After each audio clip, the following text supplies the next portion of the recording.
Hello, everybody.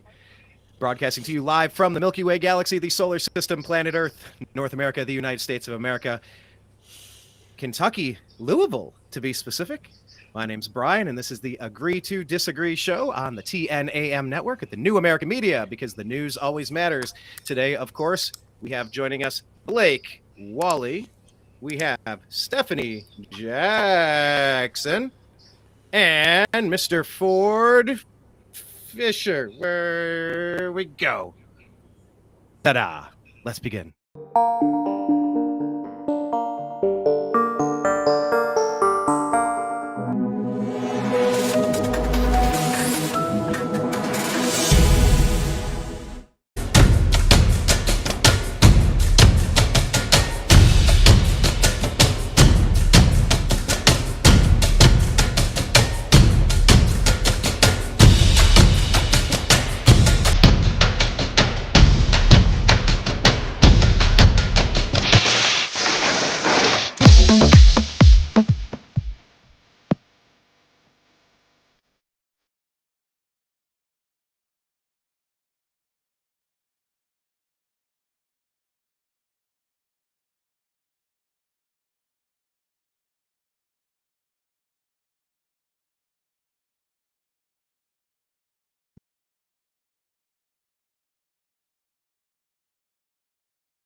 All right, everybody. Welcome. Thanks for joining us today.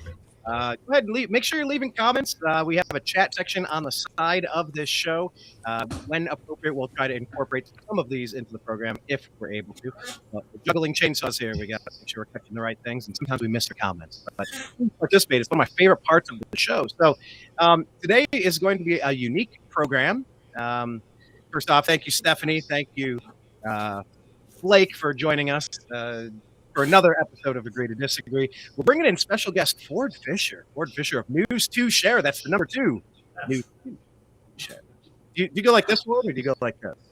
I do this a lot. This is definitely my that's my vibe. You can kind of do the California one, like I'll call you, or like hang 10, right? That's the one. Nah, 290s. Nice. Done. All right. Well, we're bringing in Ford because I noticed Ford. Here, let's give a background. I don't know. I don't have your bio pulled up, but Ford has been one of the trailblazers of the new, not the new American media in the sense of us. It's just breaking free of corporate media, doing independent journalism. Ford is a proponent of going to a place, trying to shut up and let the camera speak for itself. And that's unique, especially in a world that I'm used to, where I pontificate and have opinions on everything, it seems. But Ford's a big believer in going to the places and showing you what there is to see with News2Share. And I noticed that he was at an event in Washington, D.C. this week. What was it, this weekend? Last week? It was on Sunday. Yep. Sunday. So yeah, it sparked my interest because a lot of the stories that Blake and Stephanie and I have been covering has been this ramp up with the Biden administration into a war with Ukraine and Russia, dragging China in, trying to get Germany in, blowing up pipelines. Like, it's all just in our face, and it just, you can only ratchet it up so much before it ignites and catches flame for real. And so you attended an event, I believe it was called the Rage Against the War Machine. Correct. That was the name of the event. I like that. A little play on Zach De La Rocca and Tom Morello. I'm a fan of that. We'll see if they make it into the Rock and Roll Hall of Fame, by the way. But yeah, I wanted to bring you into this program, and I wanted to give Blake a chance and Stephanie a chance, maybe ask you a question about the event or what you thought about such and such. And thanks for joining us today, Ford.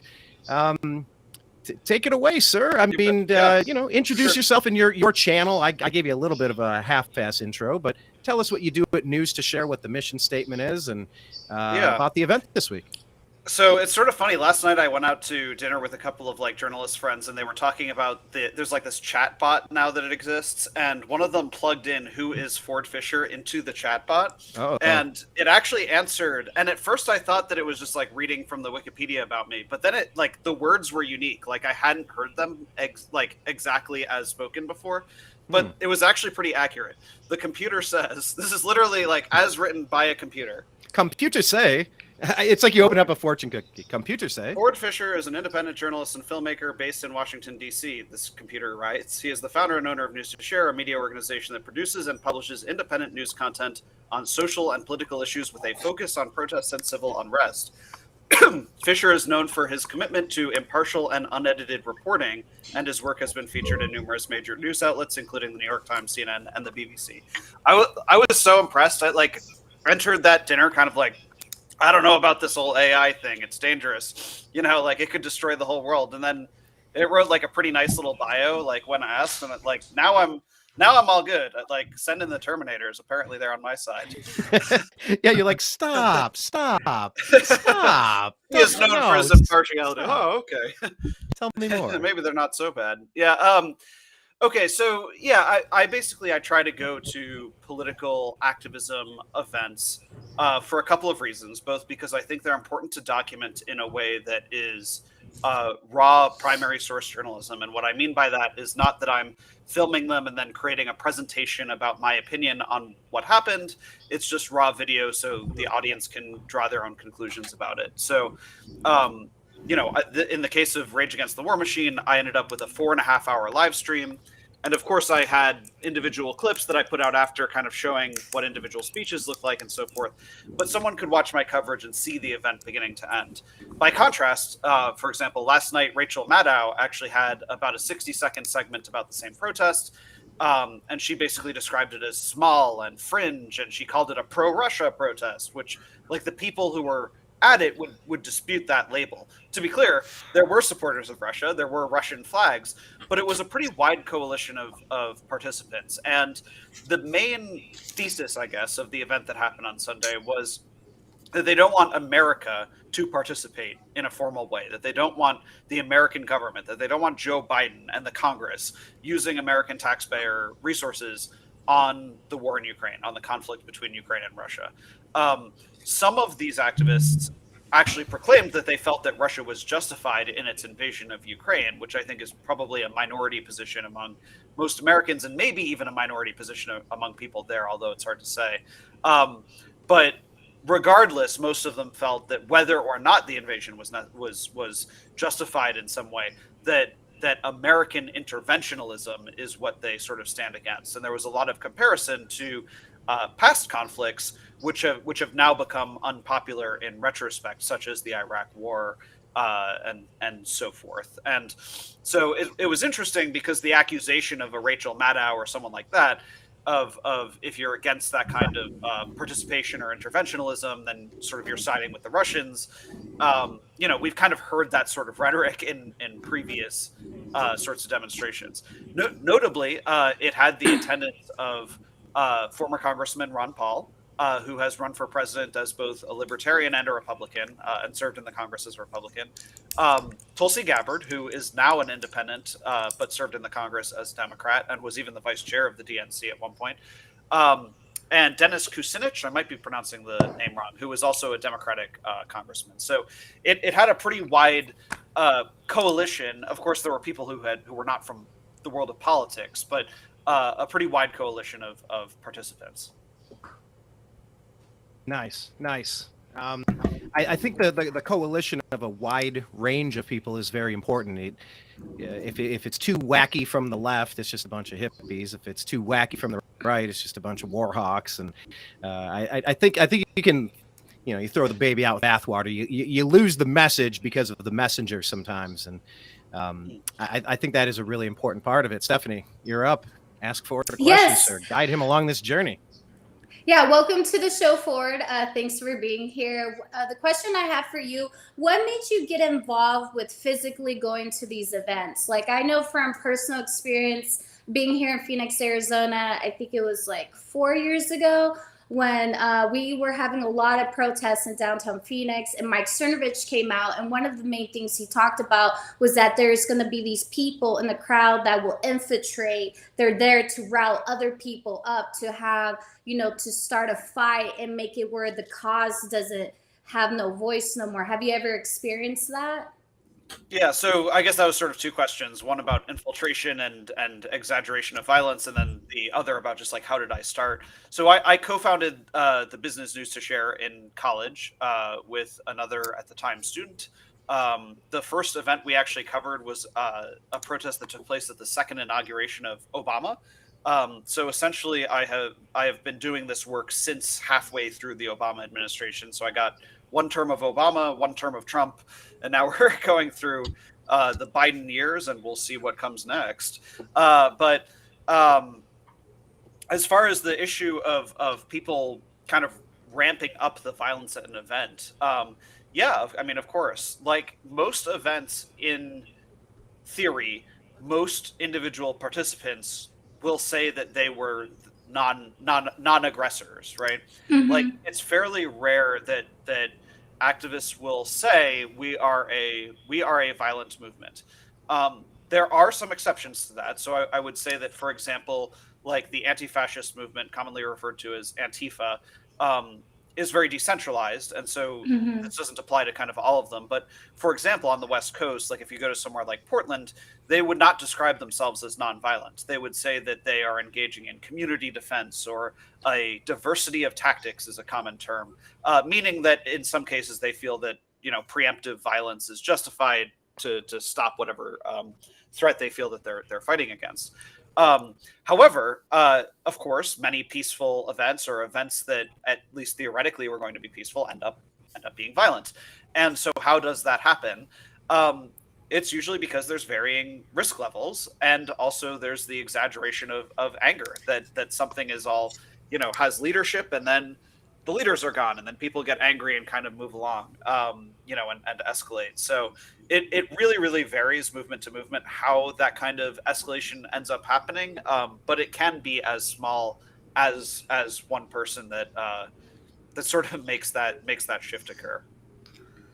So do you think this was like organic? Some of the people that were showing up, were they like paid agitators? Because I mean, like a Trump speech or something, there's going to be some guy's going to come in with a Confederate flag, and the media is going to come in and go, "Oh my Every God, time. it's all been Every a white time. supremacist rally." Blah blah blah. Do you think people are genuinely concerned about Russia? Or are they agitators? Or are they just set up for the media to knock down? Do you mean people who came with Russian flags, or who Yeah, are you is it like referring to? organic grassroots, or was it like astroturfed and just set Yeah, up for the media to criticize? So I will say as a general thought that I feel that people probably overestimate like the presence of so-called like paid protesters at things. Like there is a tendency that I see, which is that like anytime like inconvenient people show up at something, they're written off as like, oh, well, there must be a Fed. They must be fake. Like, like when I go to like recently I went to a Second Amendment event in Arizona. It was like an open carry rally. It happens every year, totally peaceful, a lot of people with guns. And a couple people showed up with a guillotine, a functioning guillotine right in front of the Arizona State Capitol. And to be clear, they didn't execute anybody, they didn't chop off any limbs. They just had it. And I saw some people online saying things like, they must have showed up to make it look bad, or so like it must be, therefore it must be fake. And I think that that's a dangerous tendency when there's an assumption that you can just write off whomever is a bad actor and say that must not have been with us. The same thing certainly. So that happens on the right a lot. People say that kind of thing, but the same thing happens on the left where they say like, oh, well, this is a mostly peaceful protest, right? And a protest has, mostly individual people are being peaceful, but the net result is still a riot in some cases. And then they will just write off like, oh, well, those were out of town agitators or something like that without proof. Again, these are vast generalizations, but I think that kind of claim, it tends to be overused in political activism, largely because it's hard to prove or disprove, and so it's convenient to the people who would want to claim it. As it relates to Rage Against the War Machine, it's not like I can go person to person to everybody who has a Russian flag and be like, what are you doing here? But I did that with one person. There was one person with a Russian flag at the beginning, and I approached him.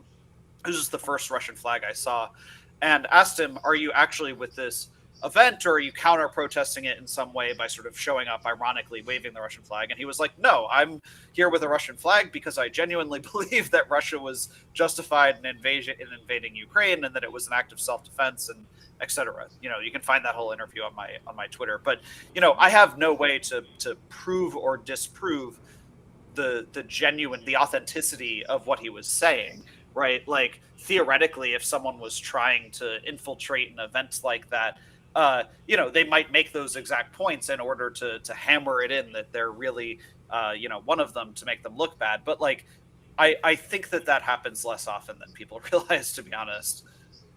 And with the event that you went to, the Rage Against the War Machine, I mean, there's some heavy hitters. I mean, Tulsi kind of left the Democratic plantation, and now she's claiming to be independent, but she's on the Fox payroll. And, it's interesting to watch.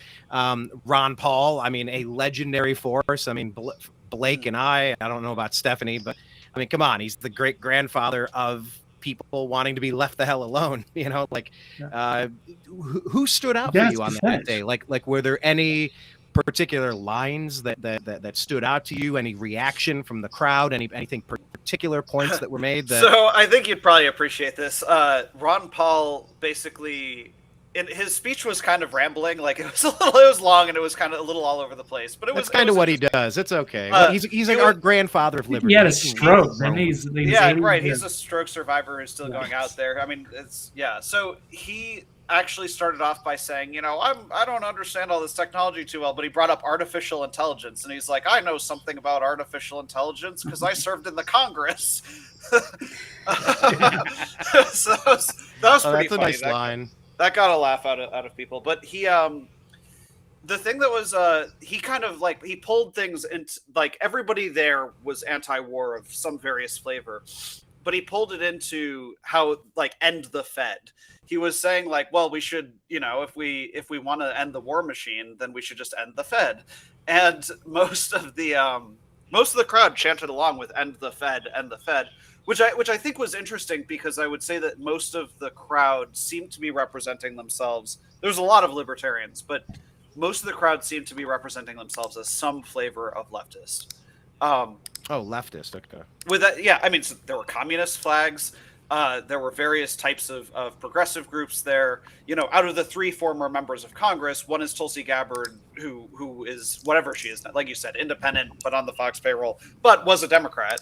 Another Democratic congressperson, and then Ron Paul. But like, out of all the speakers, I think most of them would have probably characterized themselves as left of center. However, though, on Twitter and in the DC kind of community in general, there was a lot of pushback against this event because of their willing to form coalition between libertarians and leftists, basically.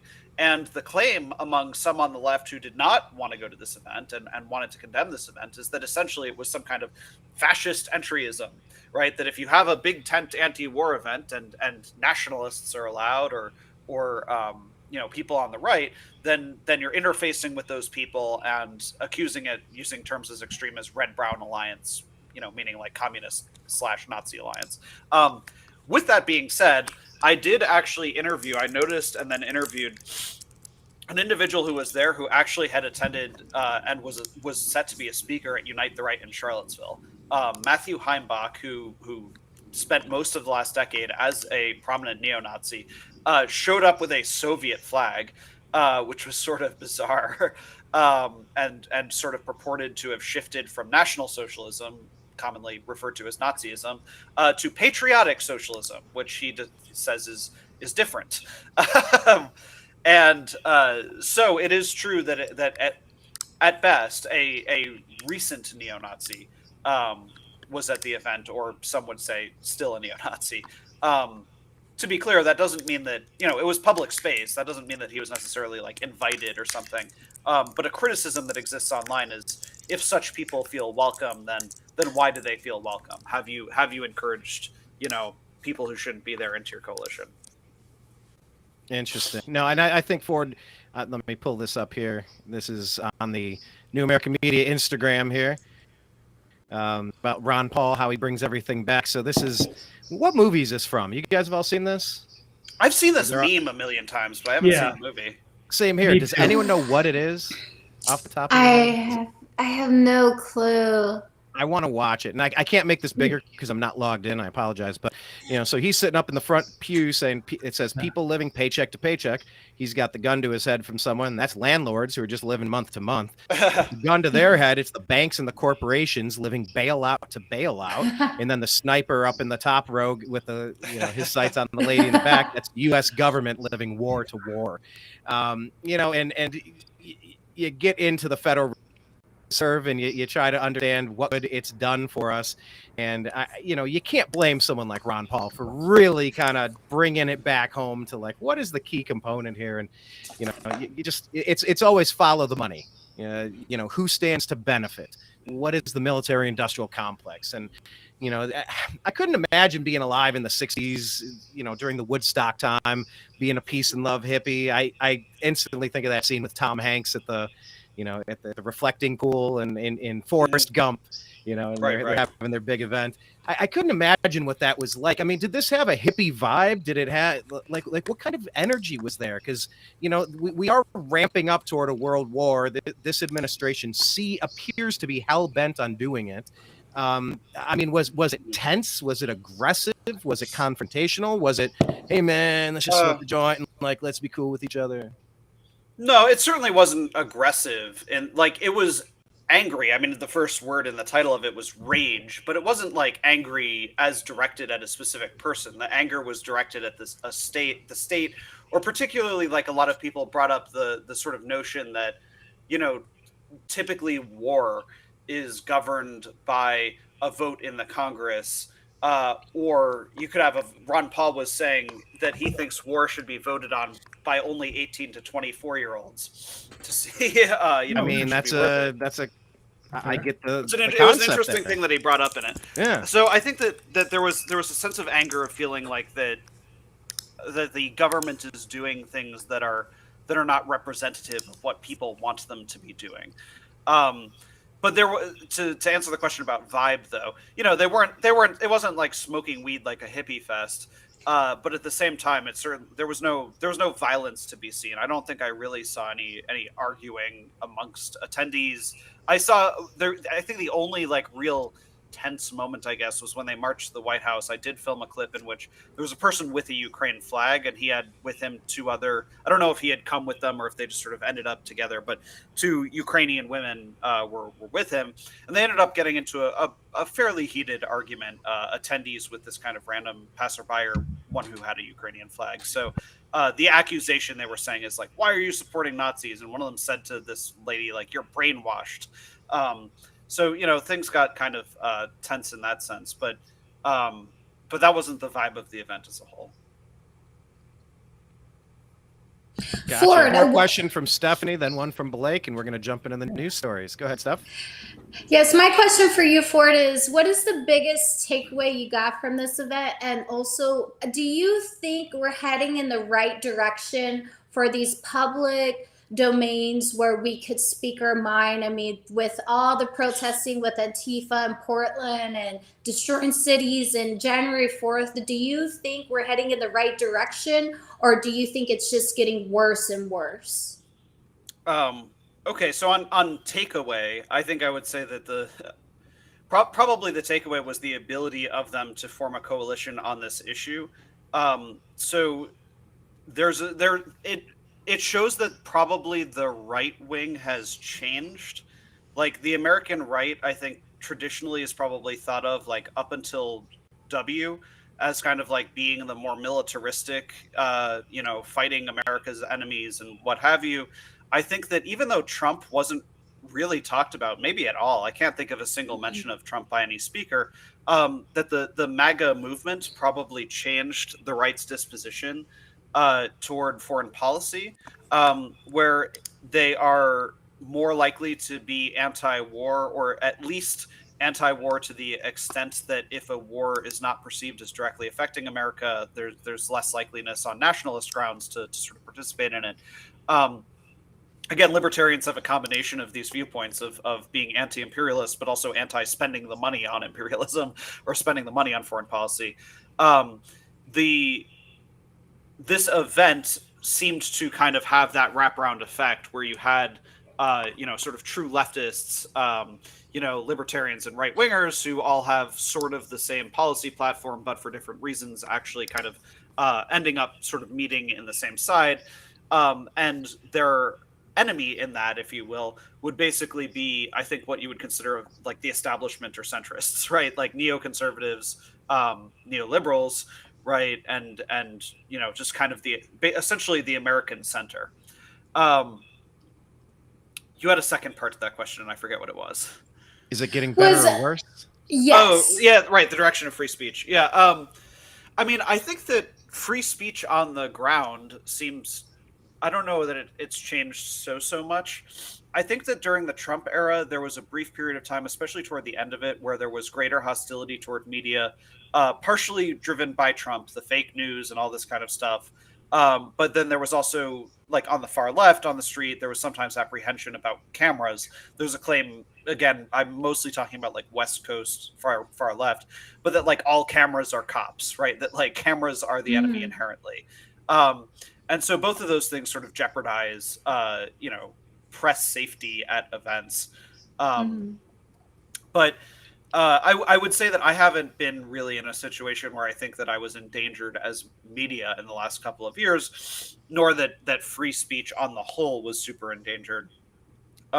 However, I do think that it seems like there's a lot of shakeup about free speech online right now, and that's probably we could do an entire show on that. But as a very like quick thing that I would say, like, the reins of power are shifting a little bit. Like Facebook and YouTube have sort of a very like dug in establishment based kind of censorship and suppression regime. Twitter has been shaken up a little bit because it kind of used to be in that same wheelhouse, and Elon has loosened some restrictions and added some new ones. So like the flavor of censorship has changed a little bit. We've gone from blueberry censorship to strawberry censorship is about how I see it. To make an analogy comparing free speech to pie, but in any event, we could do an entire like show about that probably. But I guess I would say that it's evolving to some extent. Gotcha. So, right, Blake, speaking of the final evolution, question is there any like hope for like a new left? Because you bring up some of these heavy hitters. Tulsi Gabbard was great. Dennis Kucinich was one of the great like last of the Democrats. I think they drew him out of his district because he was kind of a common sense guy. They've replaced these with kind of the more fringe, these radicals, the squad, who don't seem to be, they just get in line with the rest of the Democrats. They don't really seem to be as anti-war as you would think. Like, the Bernie Sanders crowd, I'm not sure. Or they get Cynthia McKinney, some of these other people. But it was refreshing to see some of these good people get together. That's the way I thought it should be, with the Ron Pauls and people trying to avoid war, whereas we seem to be very much a pro-war at any cost. It's kind of the war is the health of the state. That's kind of the driving the economy. So you think people will get together? Yeah, right. So to be clear, first of all, trying to be like kind of impartial, like I'm not rooting for anything to happen. So I'm describing a trend, not what I, want to happen. I think I would say that, like, in terms of people on the left who are skeptical of an active American foreign policy, I think that like that they seem to have trouble being in power. Like you said, theoretically, the squad, right? Ilhan Omar and AOC and Rashida Tlaib, and I'm missing one. Presley, Congresswoman Presley.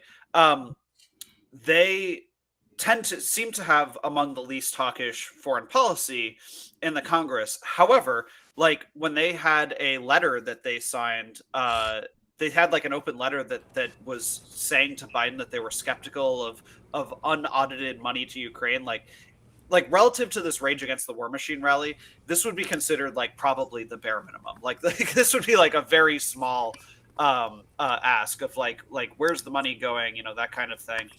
And I hear there's a lot of clicking that I'm hearing, by the way. I have no idea what that's coming from. All right, so my hands are up. Who is doing clicking? I have not been touching the computer. Who's the nervous clicker? Who's clickety-clacking? Maybe it's me. Okay, we're gonna find you a. We got to get you a silent mouse. Clicker. Sorry. I've given Blake tons of grief over that over the years, right, Blake? They took it back. So just to get back into that, like when there was a brief moment of skepticism from folks on the left in Congress, they ended up essentially taking back what they had said from kind of the pressures from the rest of their party. So I don't think that the current political environment seems conducive to the problem with saying anti-war on the whole is that like Ukraine didn't start the war, and so it's hard to use the label of anti-war per se. But at least like anti-American participation, like that portion of the left seems to be struggling to gain kind of any momentum with actual power, like in Congress and so forth. Whereas, by the way, someone like Marjorie Taylor Greene, who vehemently disagrees with like Ilhan Omar, but actually, has a wraparound effect where her foreign policy is sort of similar. Marjorie Taylor Greene can just tweet, like basically screw Ukraine, and she's not kicked out of the Republican caucus. Like right now, like that kind of claim, someone like Rand Paul, they're not really losing power by making those sorts of claims in the Congress. So it seems like kind of the nationalist quasi anti-war right seems to be having like a little bit more power at the moment than the anti-war left, who seems to be really struggling to fit into anywhere with power. Nice. Gotcha. Okay, well, yeah, and if you notice during the show, I've pulled up a couple of different little stingers in the lower third there, because it's like the things you're talking about are also going to set us up nicely for the other things we're going to talk about. But okay. I know we're going to keep you on, I think, for at least one, maybe only one. We'll see how it goes, but we want to start with one topic. I don't know. So before we pivot, any final thoughts on? I mean, because you were at the Second Amendment rally in Arizona, the Rage Against the War Machine rally. Just any final takeaways before we jump into the news of the day, Mr. Ford Fischer, and tell people where they can follow you online, please. Right. So my outlet is called News2Share. That's news, the number 2, share. I'm Ford Fischer, Ford Fischer, which you can find on Facebook and Twitter. Yeah, I mean, sort of like final takeaways, I would say we're about a year now into the war in Ukraine. I think the invasion was the 24th of February of last year. We're now at the 21st as we're recording this. So, we're at about a year in, and there's actually going to be pro-American support of Ukraine protests toward the end of this week, commemorating that 1-year anniversary. So I think it'll be really interesting to see to what extent attendees of these pro-Ukraine events, are even aware of the Rage Against the War Machine event and how they kind of respond to it. So that's probably something that I'll ask them about. Are you aware of this event that had the complete opposite message to yours that happened 1 week ago in the same place? Nice. So stay tuned. Very good. So quick, do you think it's a crowd favorite at the rally? I probably heard the most people getting frustrated that Ron Paul hadn't spoke yet. The event went long. It was 4 hours of speakers, and like as new people kept getting announced, I kept hearing people in the crowd going like, "Where's Ron Paul?" So I think I'll casually suggest Ron Paul. I don't actually. I think that everybody probably had their own different preferences. Among the people on the left, Tulsi might have appealed more. Chris Hedges was also there, who's very popular. Excellent. Well, good for Ron Paul. It's good to see him. Absolutely. I was so concerned watching him have his moment on that podcast. That was so concerning to me. I'm glad he's still around and still fighting the good fight. All right, cool. Let's make a pivot, and we are going to jump into the news of the day. What are we going to call them? Blake's Takes? We're going to do Blake's Takes today. We're going to let him pull up the articles, and we're going to fly through them, shall we?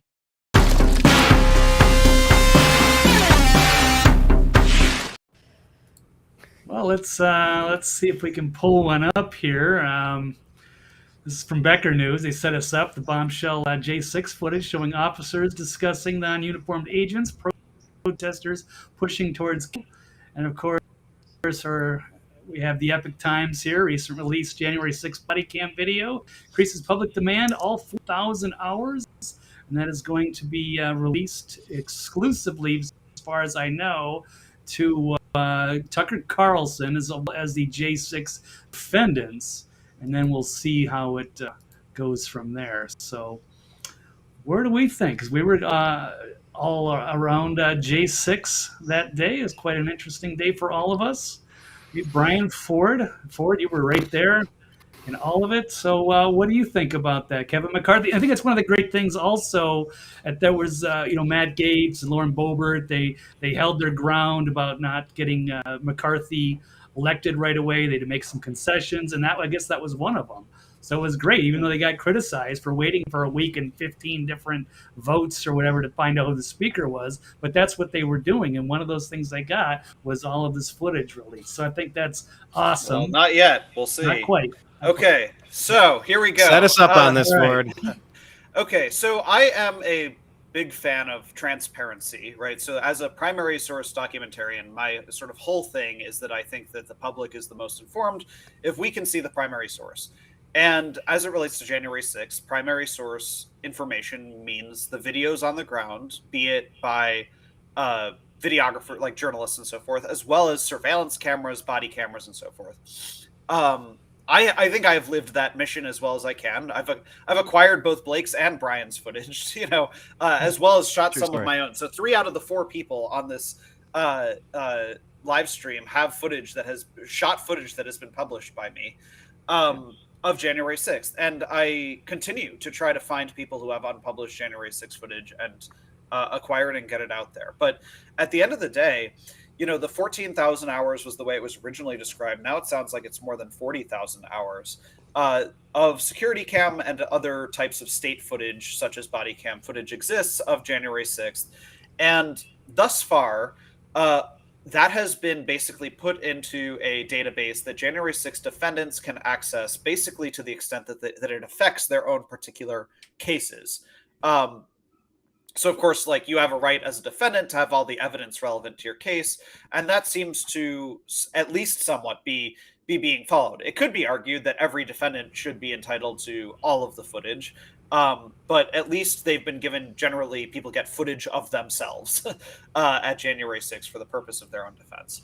However, it is not allowed to be seen by the public with that kind of disclosure. What the public has been getting is whatever the J6 committee decides to publish, and whatever actually makes it into those cases at trial end up being shown publicly and then sort of find their way into the public.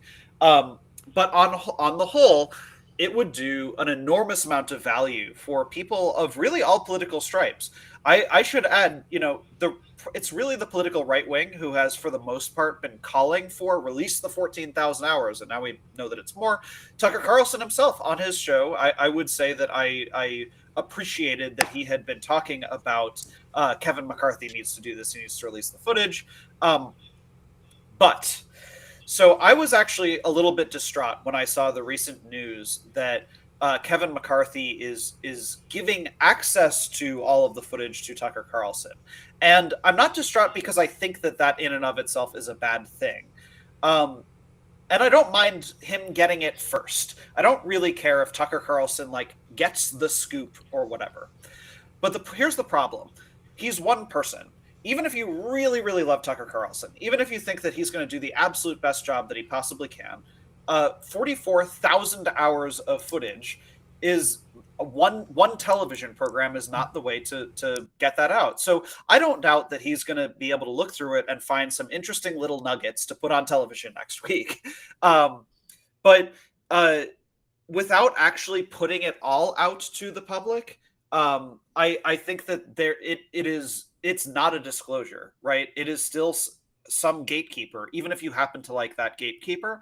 And if you're someone who's watching this right now and you're like, well, I really like Tucker, I think he'll do a good enough job, I would just ask you, if Nancy Pelosi said, oh yeah, sure, I'll release the 14,000 hours, Rachel Maddow, come to my office, right? and she said, I did it, I released all of it because Rachel Maddow was allowed to look at all of it and publish what she wants. You would say, no, bullshit, right? Like people would understand that fundamentally doesn't work. And it's not because Rachel Maddow shouldn't be allowed to see it. It's because she's just one secondary source, whether it's Rachel Maddow or a CNN host or Tucker Carlson or Alex Jones, right? Like any of these people sitting behind a desk talking about footage is a secondary source.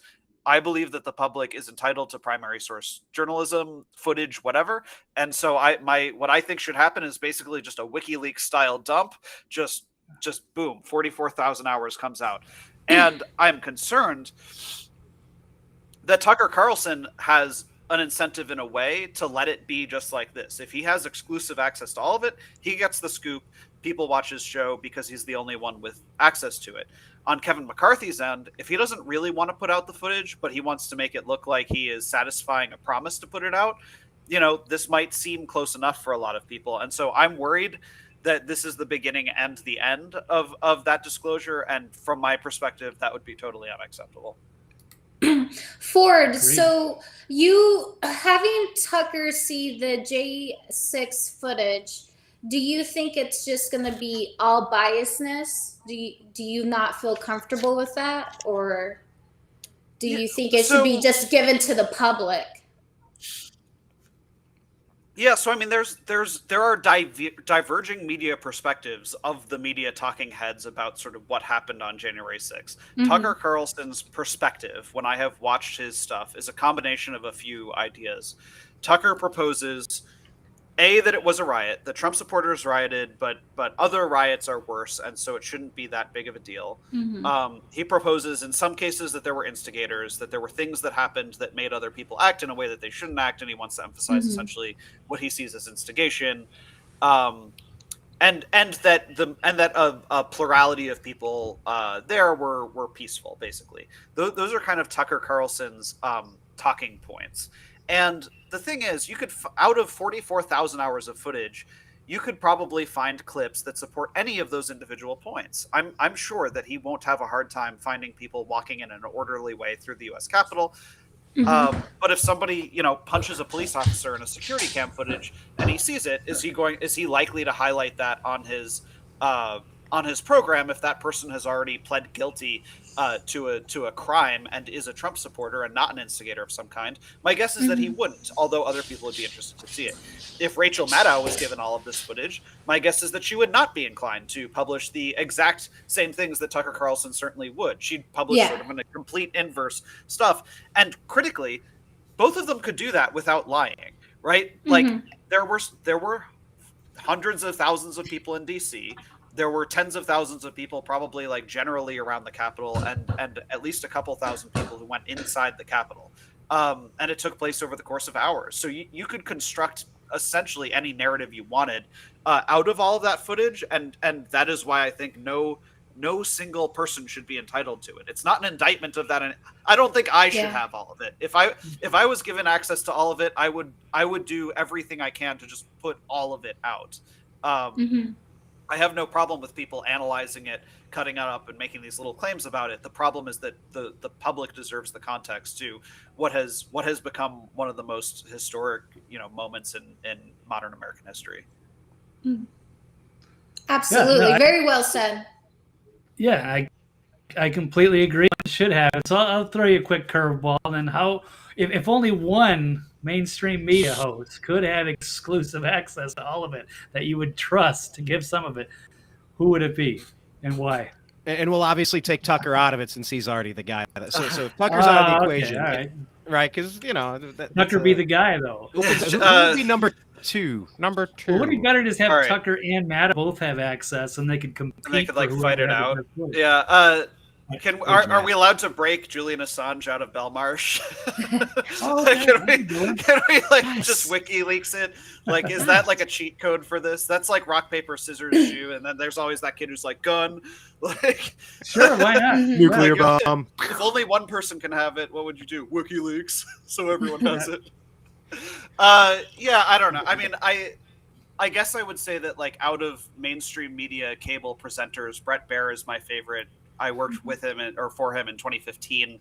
I would say that I consider him to be among the most impartial journalists on television.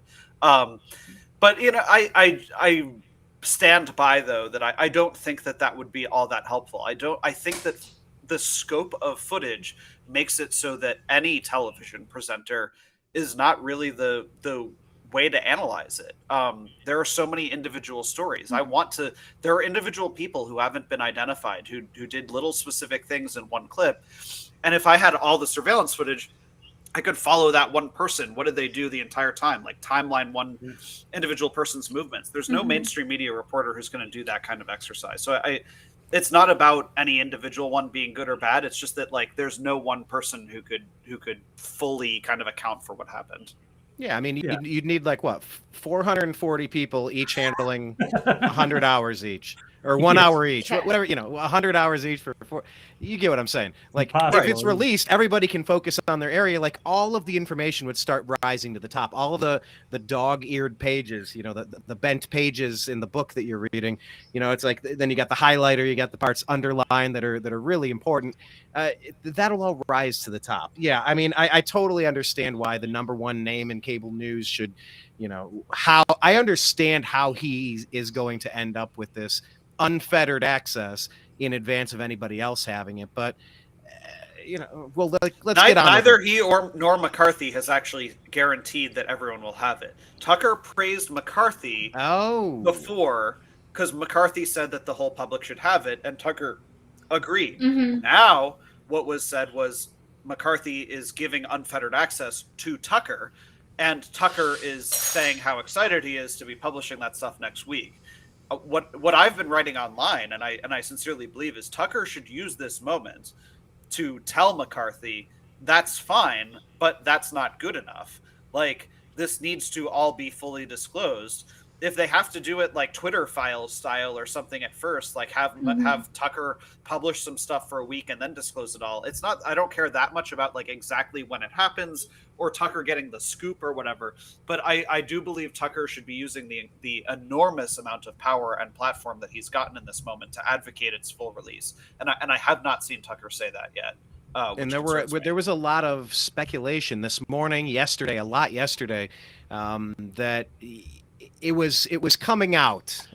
It started to present itself as common knowledge that McCarthy wasn't going to release it, and that you got to remove him as speaker. He's going back on his like something about yesterday freaked people out that he got cold feet and he wasn't going to do it.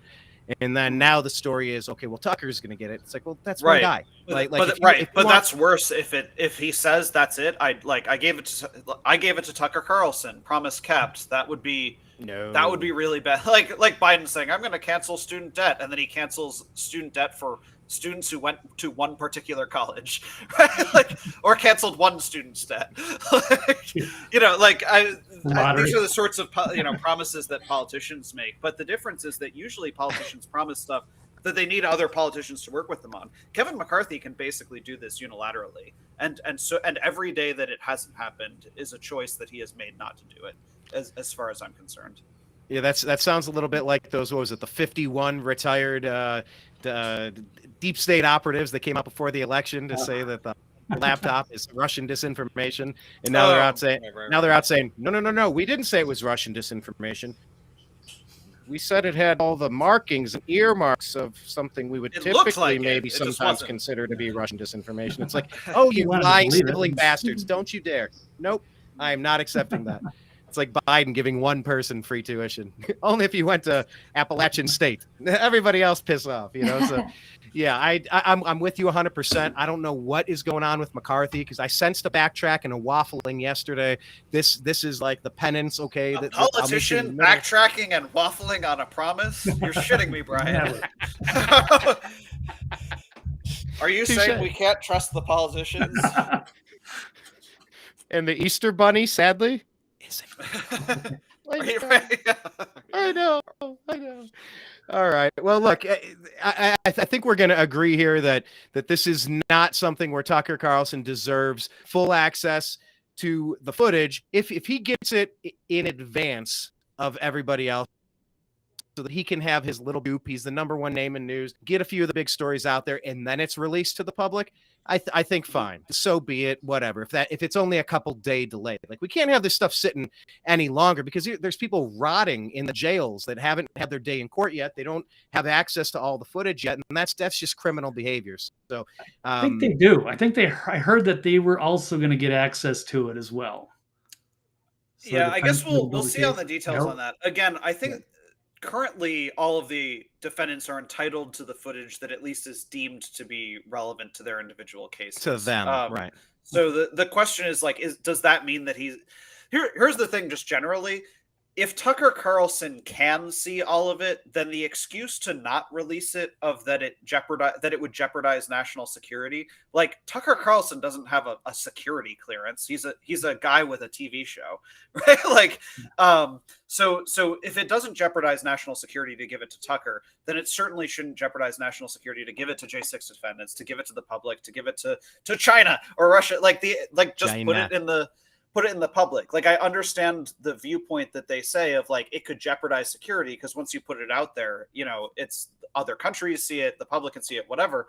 Tucker Carlson is a cable news presenter. And if he can use any part of it, if he has unfettered access to put it on his television show, then clearly there is no element of it that truly jeopardizes national security. If Tucker can have it, everyone can have it.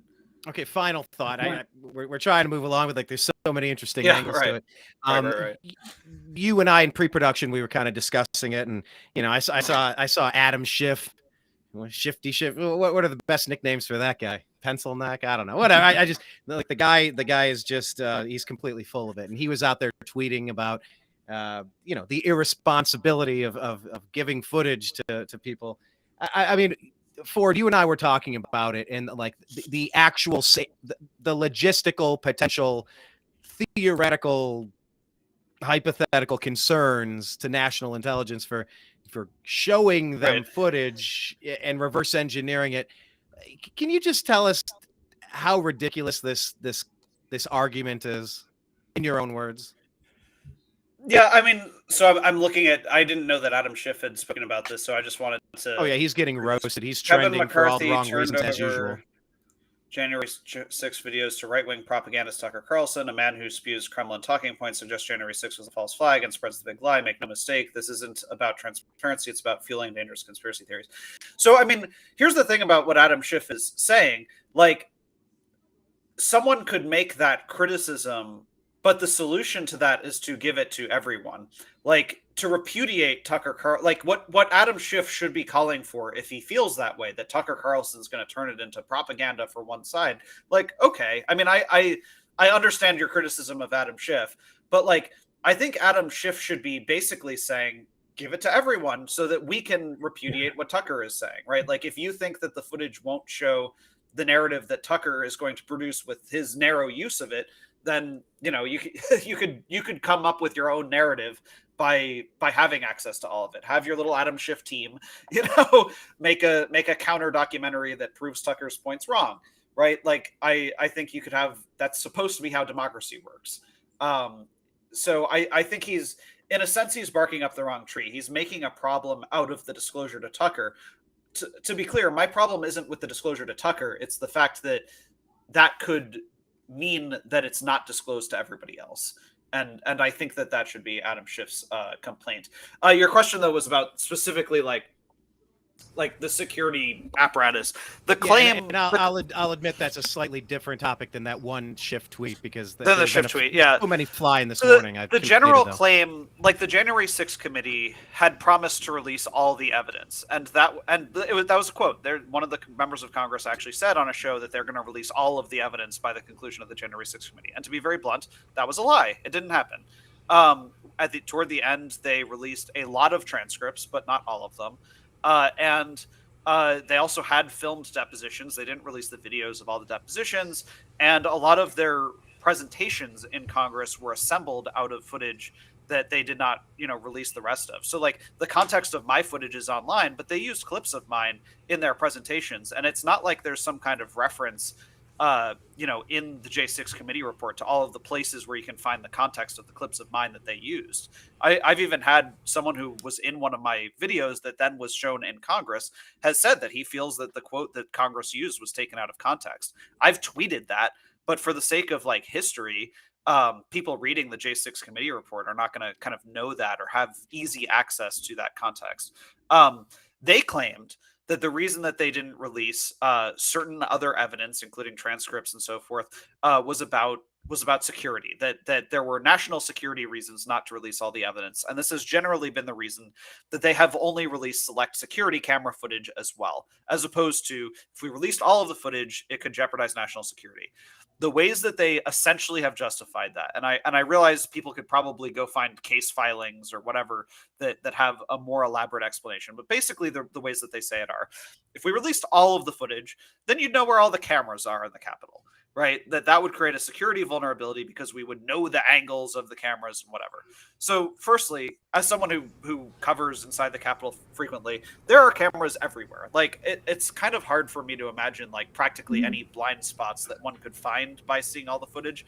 But I think the pretty easy solution to that is if you're really worried about it, add some more cameras or move the cameras.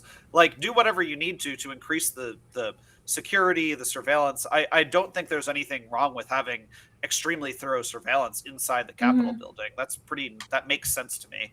But it's really hard for me to imagine that people knowing where the cameras were on January 6th would be dangerous because you couldn't add more cameras because people would know where the cameras are. Their other claim is that, if you saw the exact response in that way, if you could look at every single thing of how the response materialized, that this would expose security vulnerabilities in the Capitol. And the thing I would say about that is like the entirety of the security of the United States Capitol was compromised that day. I mean, a guy with horns sat down in the chair that the vice president was sitting in minutes earlier. Like they screwed up. It was a security no, I don't think anybody would disagree that it was a massive security failure. The distinction would be they screwed up or they failed or this is exactly what they wanted to happen. So I think there's that distinction. I think it's important because there's a question when you say that of who is they, but I'm whoever they are. I'm not going to dig into. I'm not going to go there. But their security procedures, the types of vulnerabilities that were exposed. Oh, this window is easily broken just by somebody punching through it. This door. People like one of my camera people like literally pulled a door be like ripped off the hinge just by like blunt force. Like the fact that is possible, that kind of thing. Like that should be changed. If there are security vulnerabilities that are exposed by the release of all of this footage, then increase the security. You have a gigantic budget. Like hire more cops or whatever if you have to at the Capitol. Fix the door hinges and put better door hinges on it. Put better bulletproof glass or like whatever you have to do. But the security apparatus should be so dissimilar from January 6th that security footage would not expose what the response will look like. If people tried to storm the Capitol again and the response looked the same as January 6th, that would be a huge embarrassment. It's like that George Bush trying to quote that other quote where he's like, "You fool me once, shame on me. You fool me twice, you can't get fooled again." Like he kind of flubbed it, but it's shame on. Fool me once, shame on me. Fool me twice, shame. I just did the Bush thing. In my time of quoting, here, let me try Close to articulate. I did. You all know what I'm saying. I literally. You know the thing. No, so it's fool me once, shame on you. Fool me twice, not gonna get fooled. Oh my God, I almost missed Bush. Not gonna get fooled again. Right. So anyway, shame on them if they get fooled again. Of course, yeah. And they've had 2 years to stall this out and make any upgrades needed. You have all the contractors, you have all the funds necessary, you have all the motivation to protect the people's house. Like you've had 2 years. Don't tell me you can't reinforce some windows and some doors and add more cameras and figure out a different perimeter system. I mean, hell, they put up a chain link fence around that's your backyard, Ford. For how long did they have that up? Almost a year or something? Yeah, so they sort of slowly push back. So like at its most, there was, multiple layers of fence, barbed wire, and 25,000 soldiers in Washington D.C.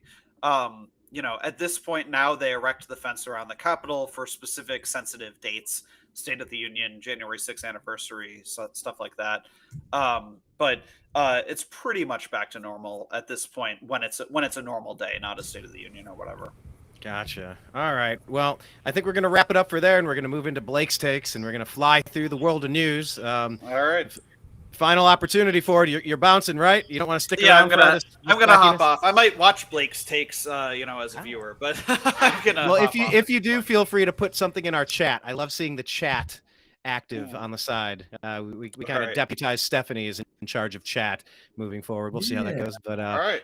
Yeah, Ford, thank you so much for taking a few minutes of your time to talk about it. Yeah, thanks for joining. Inspiring to see people getting together in the anti-war coalition. Tulsi Gabbard, I mean, she's made mistakes in the past. Yes, she was with the Democrats for a while, but she's been a good voice. She's been a pretty strong, solid voice that makes a lot of sense, if not, not all the time, but she's a good voice. Ron Paul is legendary. Just seeing some of these people come together to say, stop it. The United States should not be getting involved in this thing in Ukraine, Russia. Like we should stop. That echoes where my heart is at, and I'm really excited about it. I appreciate you going there as, an independent media source to just soak it all up, put it online, and let the information speak for itself.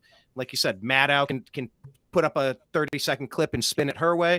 So could Tucker. Well, I like free form. I like full form content. Well, let's make up our own minds. So thank you for doing what you do and going out there to these places so that we can get unfettered access. That's our phrase of the day, unfettered. Maybe we got John Fetterman on the mind is what's going on. We're unfettered. Unfettered, man. So Ford, tell us one more time where people could support your site if they like independent journalism. Do you have a Patreon or something like that? And tell them the best place to follow you. Yes, there's Patreon, which is patreon.com/Ford Fischer, FORD, The account name on that is News2Share, news, the number 2, share. The website is news2share.com. On Facebook, it's News2Share. On YouTube, it's News2Share. And then I'm at Ford Fischer on Twitter. So, heck yeah. Ford, thank you so much for your time. All right. Thanks for joining us. You were great. Okay. Thanks, everybody. Yeah, there he goes. Ford Fischer, everybody. All right. He was great. Yeah, that was our first guest on the Agree to Disagree. Not our first guest. Don't get me wrong. I got 11 years of content with this stuff. But in this new format, we're trying to keep things condensed. But I feel like this is a good opportunity. Ford has worked with Blake and I. Like we got a long history of trying to figure out what's going on in the world. So I thought it was important before we actually enter this nuclear war with Russia without congressional approval. We plead you to go check out Ford's work and see that other people are involved in the anti-war movement and, spread his information around if you would. So cool. I think that went well. Doing stuff. Yeah. Yeah, that was really good.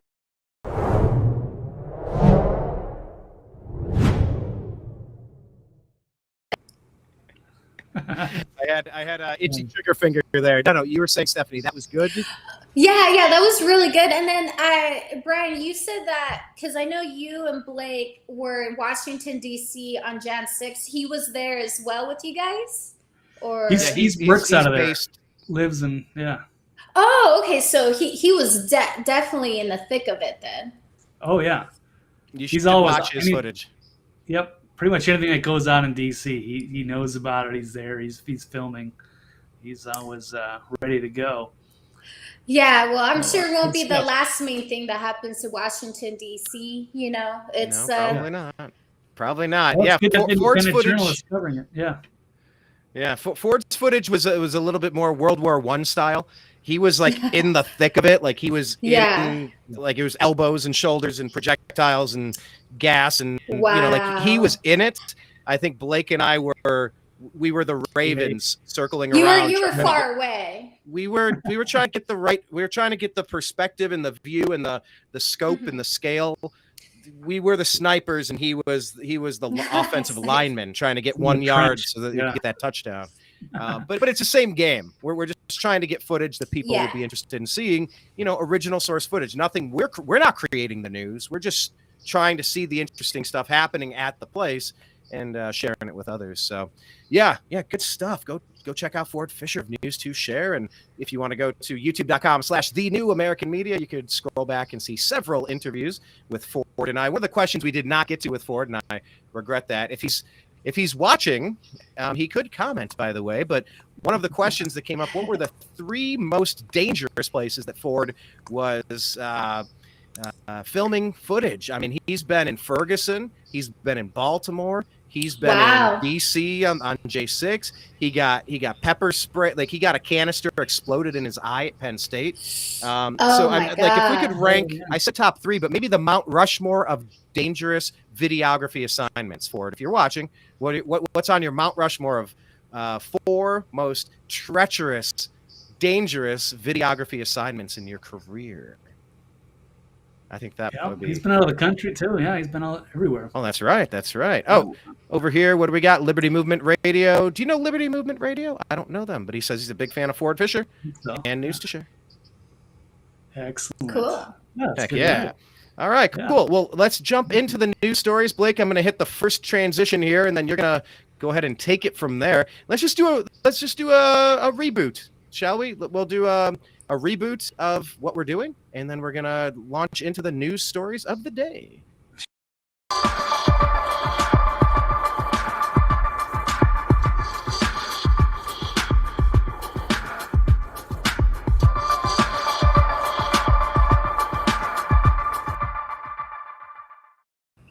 I could probably pull that one since we have the new intro. That was, and I didn't know that.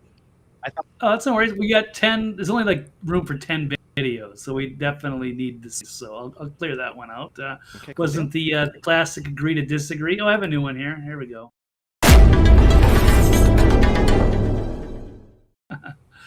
Okay, how about we go? Let's start with one of the big stories going on is James O'Keefe out at Project Veritas. So it's official now, and he made like a 44-minute video outlining all of the issues. I haven't seen the entirety of it, but certainly it's a company that he has built for many years. And hang 1 second. Dude, what in the world are in these articles on the side? Like, it's like gross feet and little fleshy mounds of. If you scroll up on the article. Yeah, I know. I'm trying to avoid looking at those. When I look at. I mean, come on, man. Can we see? What's happening? Here, look at that. Whatever the hell that is. All right. You want some of that? All right. All right. They're probably targeted ads towards Blake. Yeah. Whatever that is. All right. Well, tell us about the story with O'Keefe. Like, what? Like, how did he went from king of the world for exposing Pfizer to like now he's on the trash heap? Well, kind of. I mean, he is Project Veritas, so he'll do his own thing. I'm sure he'll probably take whatever, some of his staff. It's like a coach get fired or something. He's gonna find a new team, get his own, and get rid of under the control of the GM and their crew, I guess. Some people saying that his management style was he was cruel to his staff and he wasted money, and I'm sure his ego gets to him to a certain extent. I don't know about all the fundraising, but there's going to conflict when you get a star like O'Keefe and the Project Veritas and the high stakes game that they play, and all the investors and people want to get sit on the board and do things and try to keep their and steer things in certain directions. And is this showing up now, the Gateway Pundit? Yeah, it's still showing up. Yeah, I got those. Okay. Well, when I share the stories from the tab, I just want to make sure that it's going to the articles that I'm on, not stuck on the old one with the toe fungus. Oh, so, no, that is. Hold on, that is where we are. Is it really? Yeah, I'm seeing James O'Keefe, but while we're on O'Keefe, you might need to disconnect. I know you don't like Inception thing, but we're gonna have to do the Inception thing. You don't have to. You don't have to. Well, I know, but then I have to come back, and then I have to reset the tab, go to the next. See if I just could do the share screen, I can just bounce around without. If you click share screen, it drops the screen. Then you click back to the tab, and you go to the next tab. But the question of the day: do we agree or disagree that Project Veritas needs James O'Keefe more than he needs them? That would be Yeah. Stephanie, start with you. Do you think Project Veritas needs James O'Keefe more than he needs them? Agree or disagree? Let's set it up on the side here. Okay. Going to have to listen to you guys on this subject. I think you guys are a little bit more educated, so I'm going to pass on this and listen to your guys' viewpoints. Perfect. The punt Okay, over fair to enough. you, Blake. Do you think Project Veritas needs James O'Keefe more than he needs them? I think so, and this is going to be a conflict. So once he's out, it looks like he's out. I don't know if there's any reconciliation in play or not. So then they're going to try to figure out what are they going to do? How are they going to run the business?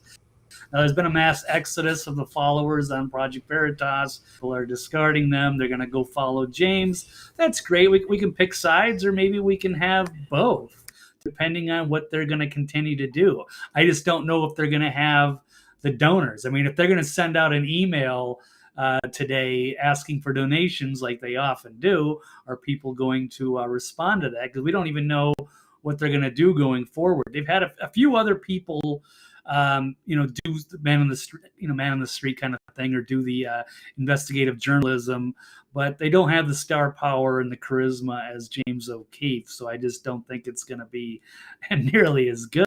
But they'll probably still continue until funds wash or dry up or have you. And you've got Project Veritas staffers in this article here saying, they want the board to quit or we're going to walk. So we've already got another mutiny. It looked like couple weeks ago, was a mutiny of people like, oh, we can't deal anymore. His ego's too big. He's blowing too much money. He's impossible to work with. And now it looks like they're telling the same thing to the staff. So it's hard to say what's going on, but there's been some turmoil brewing, and it's finally it's spilled over, and O'Keefe is gone. So. I wonder how much of this is directly because of the Pfizer expose.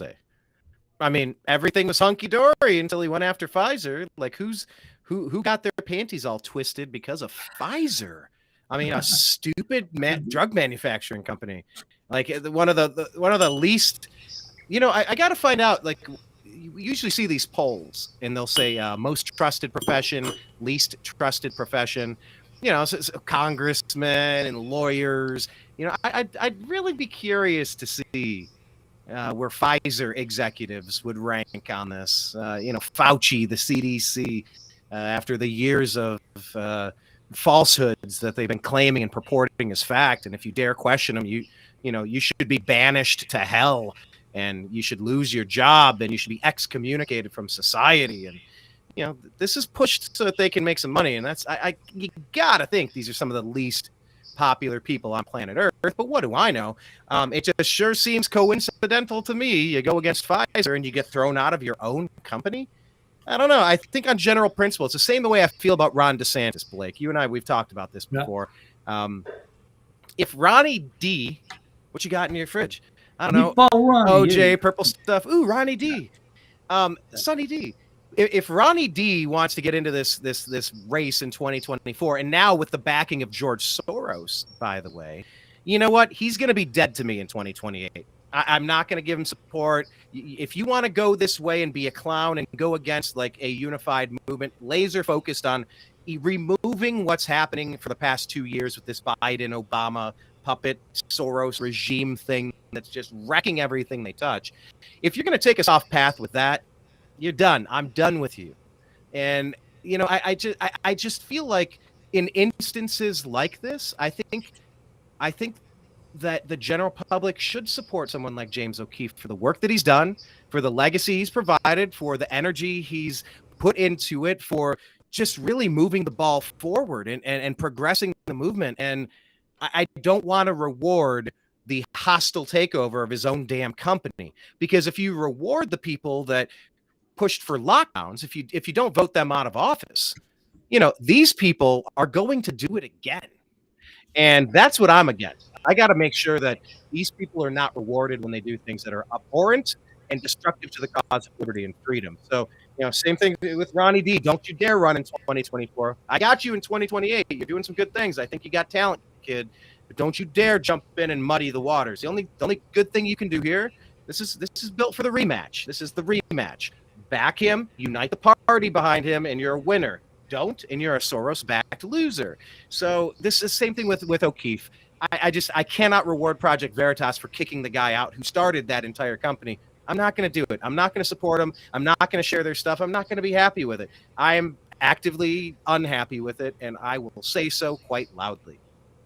What if it's a good point, but what if it's like a toxic culture? So what if the head coach, he's been in there too long, he's running his own thing, he's a militant dictator, and people are complaining that they don't like working for it anymore? At what point do you say, hey, I know you love this guy, but it's a toxic environment, and we've got irreconcilable differences, and someone's got to go. So you got to fix the culture, or do you fix him? Or if he's not receptive, because if he's firing people. But there's another point, and I know Stephanie brought up Mike Cernovich earlier. He wrote a great Substack. He's doing a Substack now.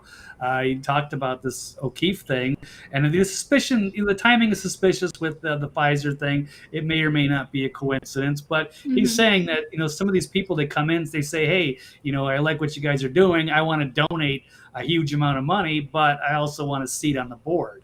And then once they get enough of these people on the board, then they want to start controlling the talent.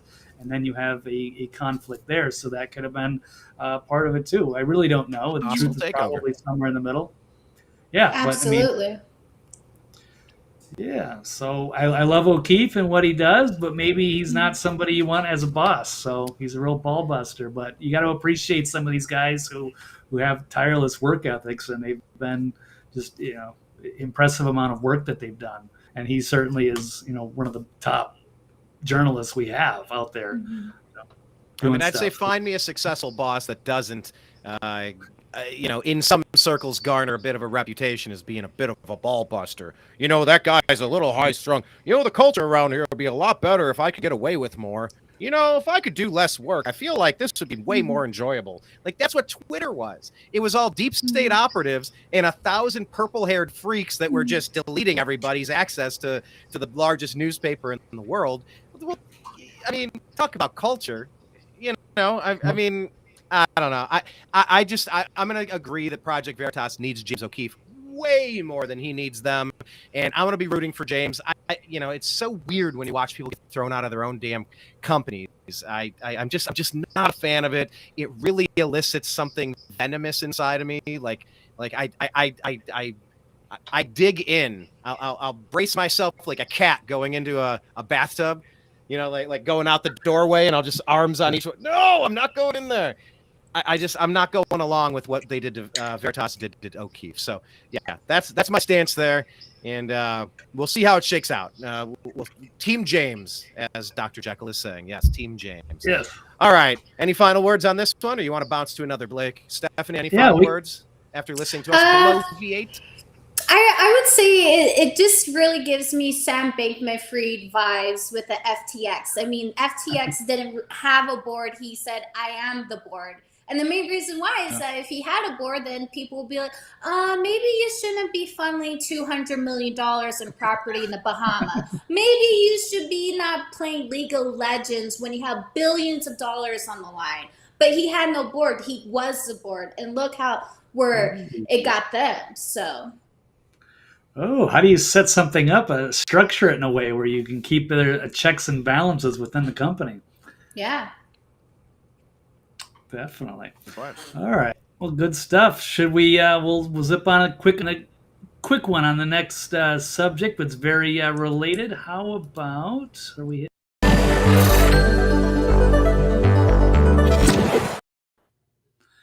Okay, one of the new ones. How about Don Lemon returning to the airways? Can he reconcile with CNN and the two ladies that he's working with? Let's see if I can get this on.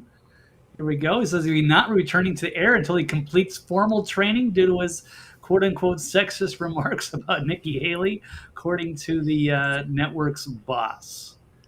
So, he's having trouble. I think there's a lot of turmoil within CNN. He's obviously not happy because he went from a primetime shift, got demoted to the morning crew, and now he can't get along with his female co-stars.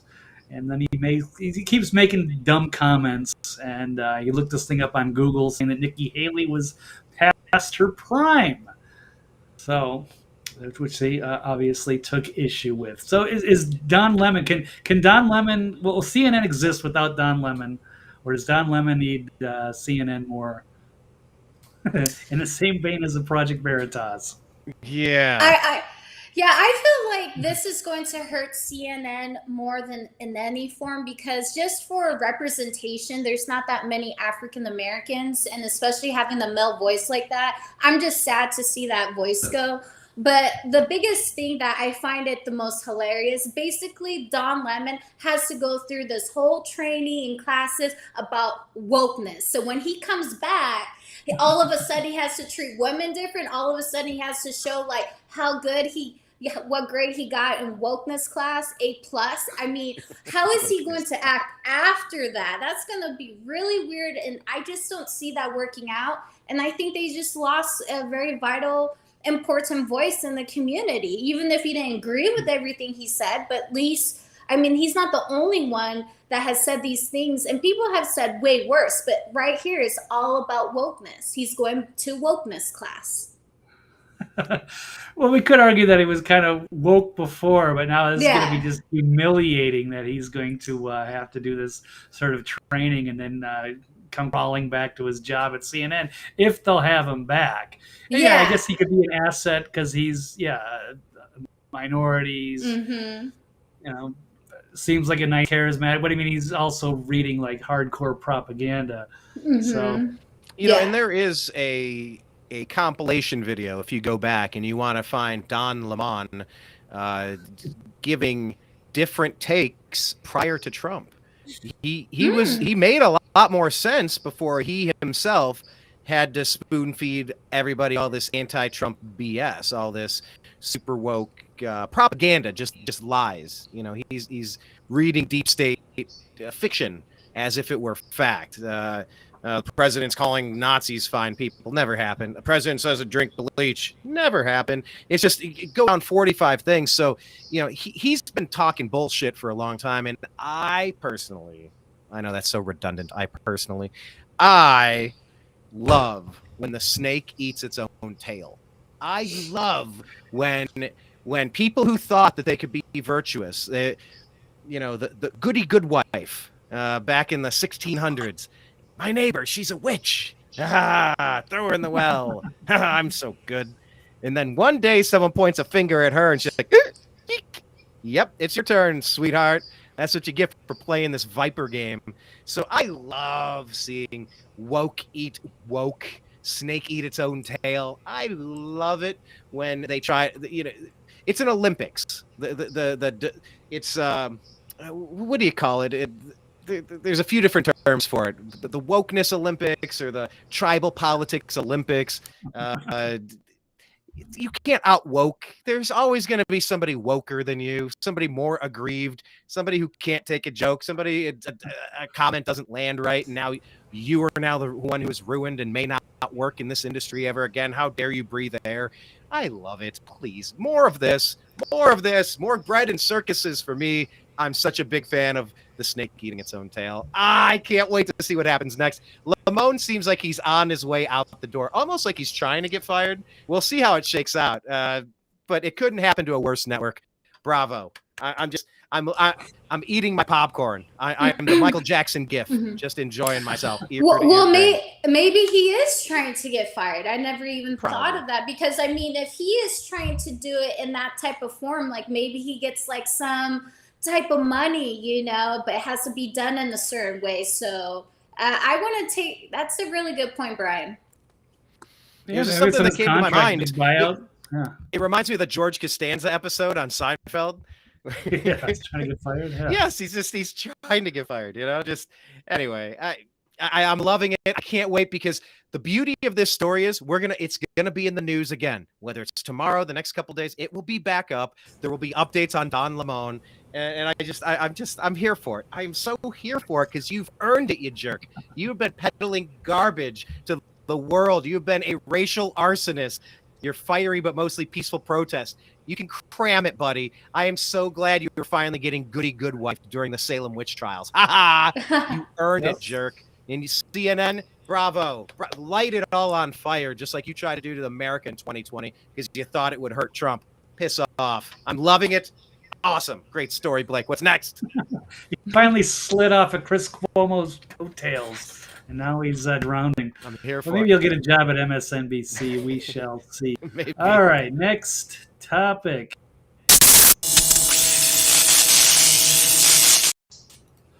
How about the utterly tone-deaf media praising Biden's historic trip to Ukraine while Ohio suffers? So where do we want to start putting our taxpayer dollars to good use? There's people in Ohio that could be causing. We're looking at cancer-causing chemicals that could be spreading from the derailment site. It's according to Ohio senators. It's probably a lot worse than they are saying. They're underplaying this. And then, of course, we have Biden visiting Zelensky in Kyiv and pledging another $500 million in military aid. So who deserves the $500 million more? Is it the citizens of Ohio locally? Or should we keep continuing this fight, this proxy war going against the Russian machine? Steph, what say you? Yeah, I would say, I mean, we will never have control or say on any foreign aid. And it's just one of those things we are not happy with it. We're like, we still have dirty water in Michigan. You know, we have the crisis in Ohio and all that stuff. I mean, we should have clean water in Michigan. Why is that still going on? But it's just the infrastructure. They said it's difficult. They would have to replace everything. And you have the civilization there that is just surviving off dirty water, living off bottled water. So, I mean, it really has to, they know more than what we know. And with Russia and with Ukraine, like there's more to the story that we're seeing. Of course, I'm not a fan of it. I'd rather have that money here in America. But to me, I just know it's out of our control. The only thing we could do is just be on these shows and whine about it. But how can we really make any difference, you know? Well, our representatives are supposed to represent what we want to do with the tax dollars that we're sending them, but they're not listening. Yeah. It's like, oh, okay, you're back to Ukraine and you got no say in it. And it's difference in policy of, America first under Trump versus America last like it is now. So who's the bigger priority right now if we have $500 million to spend? Our own citizens getting poisoned with the dirty water, or is Russia the bigger threat and we have to stop them? Otherwise, we're going to be looking at a nuclear war that's going to wipe off, everybody on the planet. But are we funding the right side? So, well, here's another question: how much of this stuff that we're seeing, all of these, I swear, it's like one per day, at least one per day. Pick your state. There's chemical factories erupting in flames. There's another one in, was it Bedford, Ohio? Metals manufacturing plant. There was that pipe bomb found over at a church on a railroad track, next to a railroad track in Pennsylvania now. Plastic factories burning in Florida. How much of this stuff is just we're getting attacked for this Biden crime family meddling into the country they overthrew in 2014?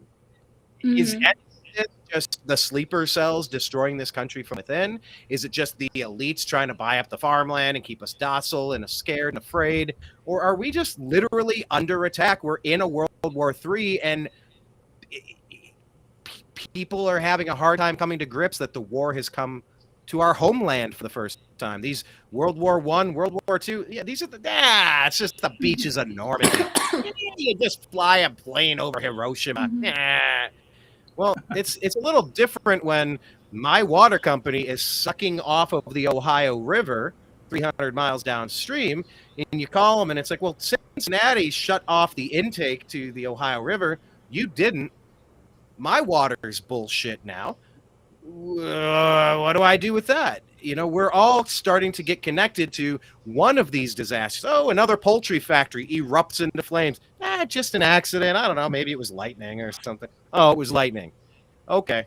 I mean, if we were in a hot civil war, and I've said this for a long time, Blake, and I think you could remember all the shows we've done, but I've said for a while that the next war is going to be a civil war and a world war and a revolutionary war wrapped up into one, because everybody's going to shoot their shot, and it's just going to be chaos. It's not really going to be an axis versus an axis of evil. It's going to be all sorts of disparate groups going to, hey, I smell weakness. I smell blood in the water. Let's pounce. Let's go. Let's jump this fool. And I just see it happening everywhere. So I don't know if that's what's going on, but I mean, no, I disagree that Joe Biden's government should prioritize sending aid, bribery, aid, kickbacks, aid, blackmail, aid, hush money, aid, money laundering, aid, corruption, aid, treason to Ukraine instead of Ohio. Fix Flint. Fix East Palestine. And by the way, kudos to not Ronnie D. Ooh, what do you got in your fridge? No, purple stuff. Ooh, Ronnie D. No, shut up, Ronnie D. You know who got energy over to East Palestine? It was President Trump saying, I am going there on Wednesday. And I believe it was 1 minute later, Mike DeWine in Ohio announced that they've agreed FEMA is going to do some sort of, they're going to now release funds. They weren't going to say shit until Trump pushed that issue. And thank you for doing that, because I'm from Ohio. You know, like this is my coaster right here. This is where I set my beverage. You know, this is where I'm from. It's who I am. And screw these people that are going to money launder these hard-earned tax dollars through the military-industrial complex to go fight in a nuclear war because we overthrew Ukraine, the duly elected leader in 2014, installed some actor to then push a nuclear war with Russia. While everybody, I don't understand it. I don't get it. I've never liked the Obama, Biden, Clinton, Kerry, deep state, global political scheme. And I like it even less today than I ever have. It just gets worse and worse when you let them run rampant, when you let them run amok. So, yeah, we need a better prioritization here. And I'll tell you what, in the elections coming up, number one, you fix your damn elections. Enough with this Dropbox ballot, non-signature match bullshit. Go to paper ballots. Just count them. Put them in boxes. Recount the boxes if you need to. It's not rocket science. But if the people of Pennsylvania and the people of Ohio, watching this East Palestine chemical disaster, if they could ever vote for the people running the EPA and running the White House during this time of disaster, please remember this when you vote, that the Democrats don't give a damn about you at all. You better remember this when it's time to vote. Fair enough. All right, Brian, as last call, lightning round, and since we're on the subject, we'll do one more. How about agree or disagree that we need a national divorce? No, I don't have the Marjorie Taylor Greene tweet, but she made waves this weekend when she put that out. Is it irreconcilable differences with the red and the blue states, or the red states and the blue cities? Or is it time that we figure out a way to just divide and find a happy way to divide us to prevent a civil war? Or would it cause a civil war? I'm not exactly sure. So, agree or disagree? What do you think? Stephanie, or? I would have to go with disagree. I do not want to see a national divorce. There's a reason why we're called the United States, United States of America. So even if we disagree or whatever, we can still work together. I mean, we already kind of have that separation with like Texas. You know, Texas is very different from California. You know, there's different states you could go to. And if you're not a big fan of the United States, then leave. It's simple. And by the way, where are all those people who said, oh, I'm going to move out of the United States when Trump is president? Those people didn't leave. They stayed in the United States. They're full of shit. So I think it's just good just to, we can all dream, but I think we wouldn't benefit. It would just be worse. You know, we just need to keep trying to work together. But even though when we think it's bad, it's way better than what's going on in China or England or Russia. or the Middle East. That's divide. That if you want to see real civil war, look at the Middle East. They've been fighting for thousands and thousands of years before Jesus Christ in the Bible. So I would disagree that we would benefit. We just need to keep staying united and just push on from this. We're all getting smarter as a collective time by time. Not everybody's on the same page, but overall, as long as we're okay, we have our food, we have our water. Well, unless you're in Ohio or Michigan, we're doing pretty good. Yeah, this is the Marjorie Taylor ideal. Greene tweet here. We need a national divorce. We need to separate. Yeah. Okay. Thank you for thinking while I'm trying to. We need to separate by red states and blue states and shrink the federal government. Every talker says this. From the sick and disgusting woke culture issues shoved down our throats to the Democrats' traitorous America Last policies, we are done. Yeah, it's tough because we should be able to agree on certain things, but we've kind of lost that over the years, it seems like, and we're more divided than ever. And I see a lot of the Democrats, but you can say some of the Republicans too, are just like mindless cult followers. They do whatever's directed at the top from their DNC talking points, and they never stray off of anything. So it makes it difficult for us to work together when neither side is willing to compromise. But logistically speaking, trying to divide the whole country is going to be quite an effort. So I don't know how that works. Maybe somebody can put it together and give us an idea. Maybe. All right, I got it. Right. You build a wall at the Rockies. You extend the Rockies out, so you'll dig up some wells and some lakes and some swimming pools on one side, and you'll dump it. You'll extend the Rockies. So the Rockies will go down to Mexico and all the way up to Trudeau's Cuckoo Land. Okay, so that will be west of the Rockies will be Cuckoo Land. Then we'll go ahead. What you have the Appalachians. Once again, just dig more swimming pools, take the dirt, and build up the mountains.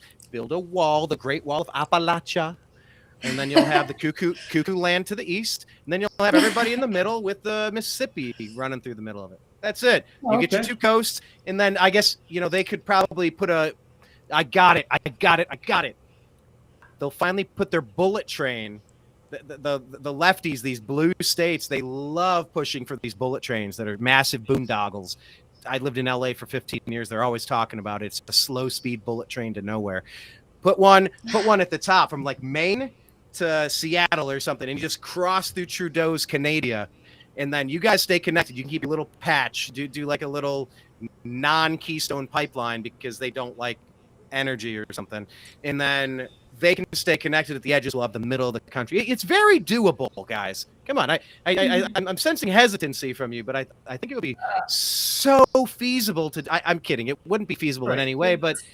It's just these really are two different Americas. As Scott Adams always says, it's two movies playing on the same screen at the same time. We're watching two completely opposite things, and it's hard to get along. Either we have liberties and freedoms, or we're totalitarian lackeys, and that's what the blue states are. That's what the blue leaders are. That they're totalitarian. They want to dominate and take your rights away. That's not an endorsement of the right. I don't like the right. Like. The left is just so right. I'm listening. I'm listening to it. There's an aggrieved party seeking divorce. Okay, I think it's time to go to counseling. I think it's high time we have counseling. We got to get Dr. Drew. Who would be some other? Dr. Oz, because he lost. Dr. Phil. We get what were you thinking? Of the day in the comments section. Which. We need to have some mediation. We need to have some couples therapy. Who should mediate this? Dr. Drew would be good. Who else? Any other ideas? It's like Joe Rogan, but I don't think the left would accept him. Is there somebody we can all agree on? Who's the left going to accept? A reasonable voice. Yeah, okay, well, Jon Stewart. Jon Oprah. Stewart. There you go. We could have Oprah. I mean, Oprah. Oh, no, she's way too left, though. Yeah, but I've seen the flight logs. The right wouldn't accept her. But maybe Jon Stewart could be close. Jon Stewart would be great. We could both sides could. Jon Stewart would be phenomenal. I mean, like, remember when he went on TV and he talked about COVID and about Wuhan? Yep. Like, that was. Whew. He's gone woke, but that was a good one though. That when was he was on and he surprised. Yeah. Oh, that was classic nice. John. Yeah. Dr. Jekyll saying maybe we could get Alex Jones in there. Yeah, of course. That would be Left wouldn't accept him. And I think it'd be funny. He's busy paying off $1 billion, so. Yeah, he's got enough on his plate, I'm sure. Yeah, that's not going to sit well.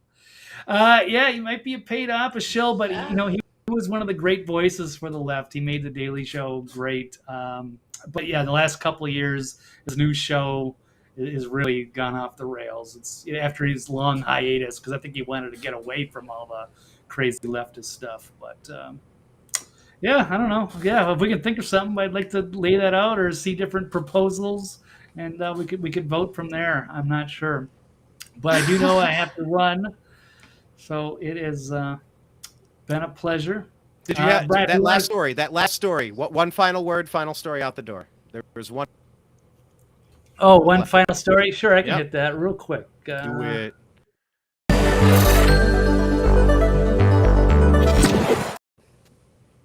How about Meghan Markle upset and overwhelmed by a South Park episode report?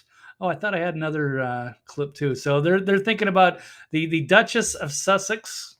Apparently doesn't think South Park is funny. Well, at least not when she's being ridiculed. Duchess Sussex. Right, so her and Prince Harry have been under ridicule.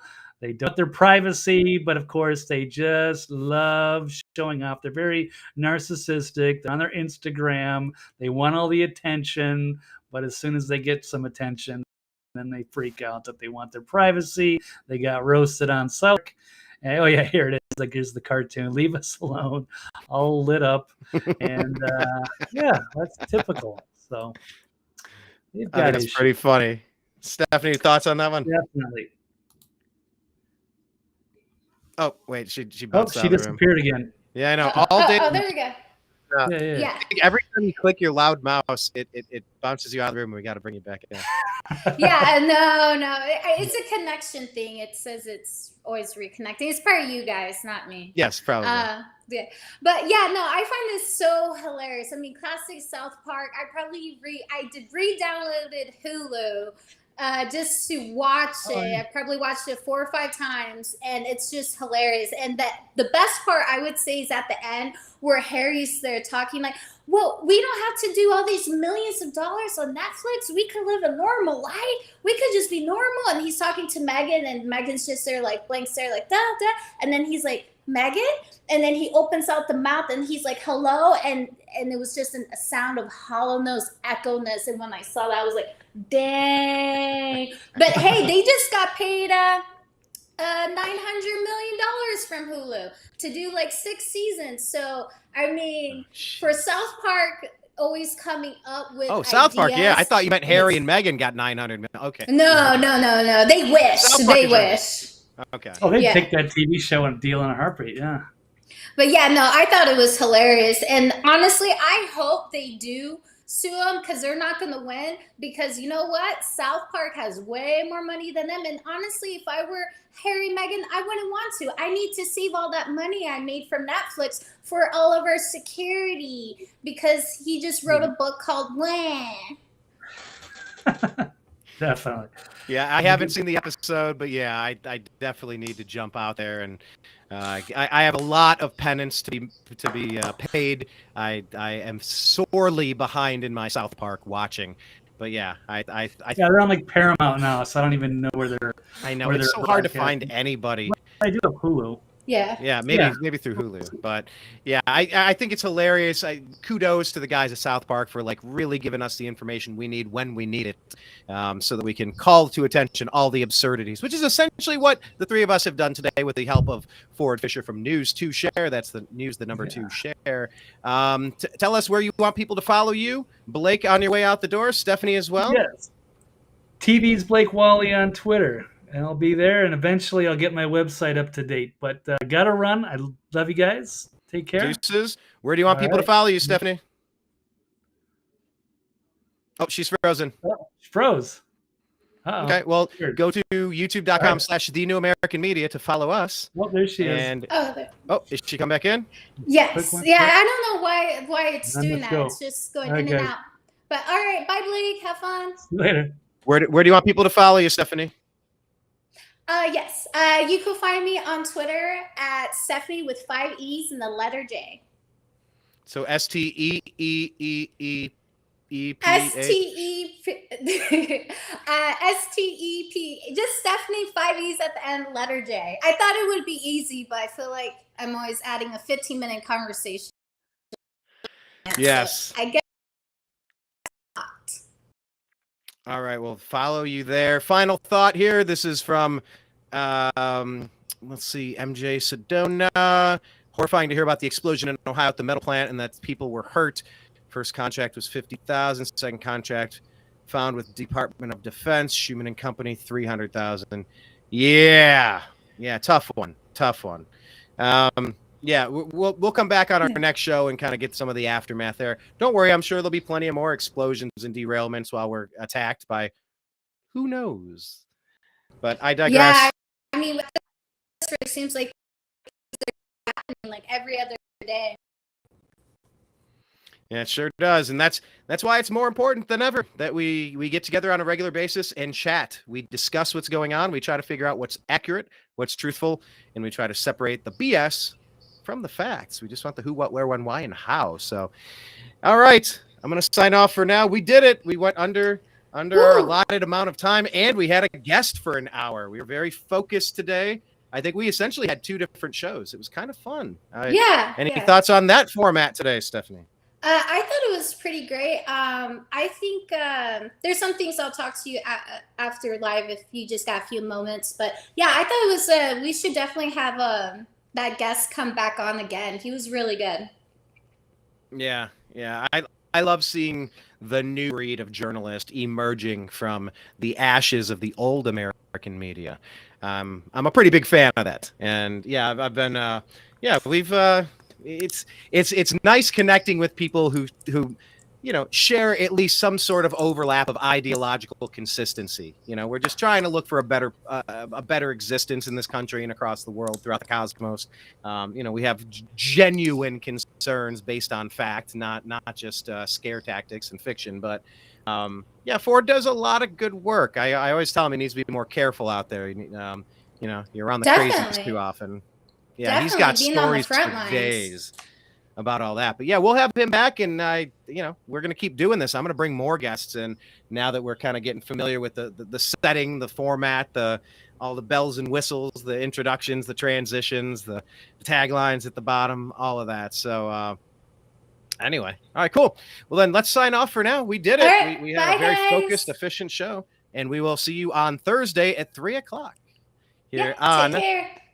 the TNAM Network, the Agree to Disagree show. Talk to you later. Peace. Bye, everybody. Bye.